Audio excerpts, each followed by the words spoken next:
And here's a right triangle. We're given a measurement of theta as 16.3 degrees. I know one of my legs is 24 feet, but I want to know the measurement of the other leg. So let's go ahead and noodle this out. So if this is theta, that means x is my opposite and 24 is my adjacent. Okay. So what ratio uses opposite and adjacent? Well, that would be tangent. So if we use tangent of theta, remember,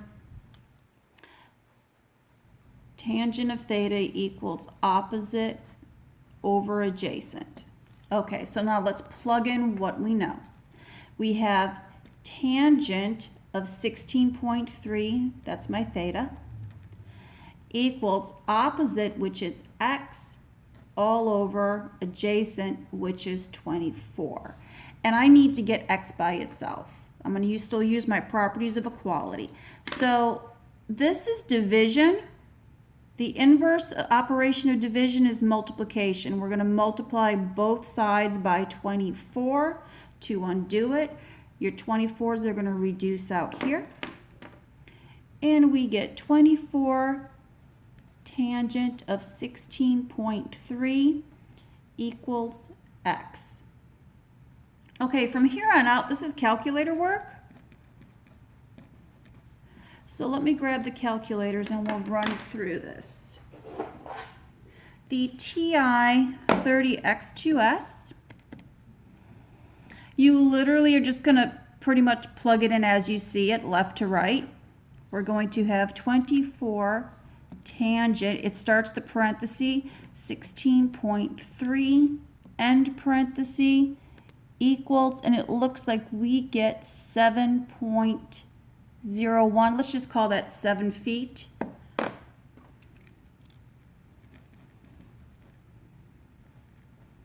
Okay, let's grab the dollar store calculator.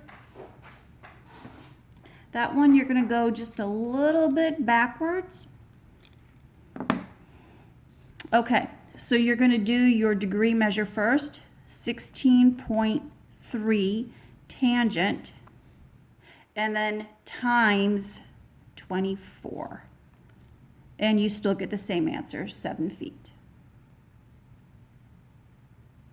What are the sine and cosine ratios? Here we're given a 45, 45, 90 degree triangle with leg measurement of 9.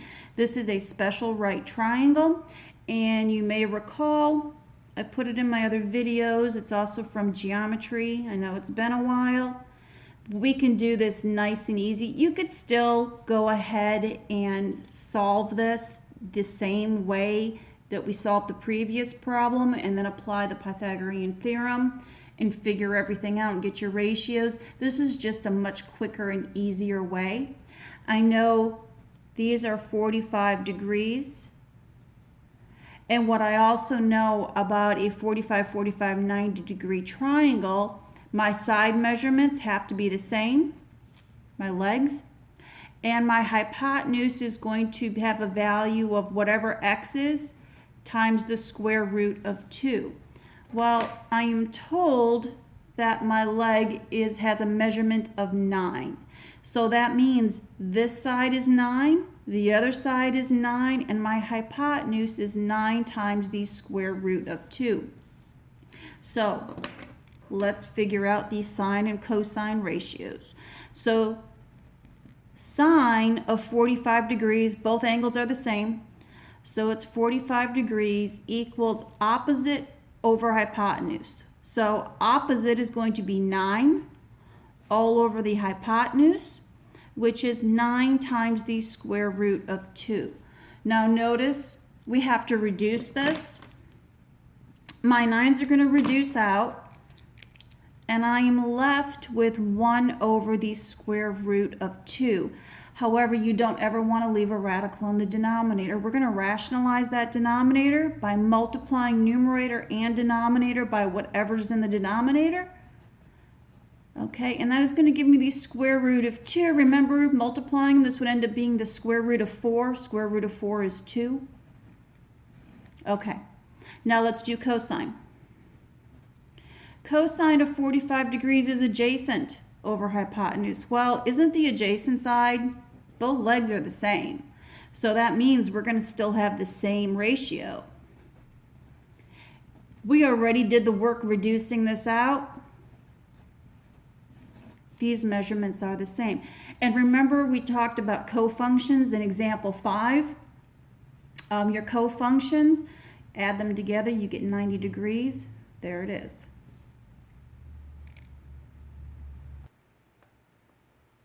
Okay, and here's one now. We're gonna go for a 30 degree, 60 degree, 90 degree triangle. That's another special triangle with hypotenuse 14. We're gonna find the sine and cosine of 30 degrees. So your special right triangle. Here we go. We know the ratios. Probably not exactly to scale the way I would prefer. Let's put, we'll call this 30 degrees. We'll call this 60 degrees. Okay, hypotenuse is always going to be 2x. The side opposite 30 degrees is x. And the side opposite of 60 degrees is x times the square root of 3.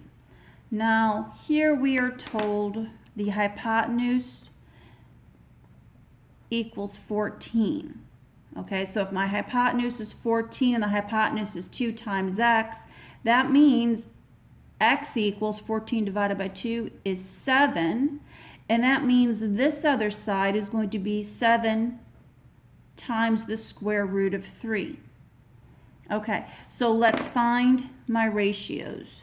So sine of, we wanted to do 30 degrees. Sine of 30 degrees is opposite over hypotenuse. Here's 30 degrees. My opposite is 7. All over the hypotenuse is 14. If I reduce that down, I can divide numerator and denominator by 7. I get 1/2. Now let's look at the cosine of 30 degrees. Cosine is adjacent over hypotenuse. So the adjacent to 30 degrees is 7 times the square root of 3. And my hypotenuse is 14. And again, I can reduce this fraction. I'm going to be left with the square root of 3 all over 2. Now, it's not on the problem, but let's go ahead, and we've got some more time. Let's go ahead and let's look at the sine of 60 degrees and the cosine of 30 degrees. Let's see what happens. So the sine of 60 degrees now, that is opposite over hypotenuse. So now opposite is 7 times the square root of 3 all over the hypotenuse. Didn't we see that over here? Do you see how these are cofunctions? We have the square root of 3 over 2. And now let's do the cosine. What do you think that would be? Okay, cosine is the adjacent. So here's 60 degrees. Adjacent is 7. My hypotenuse is 14. And we get 1/2.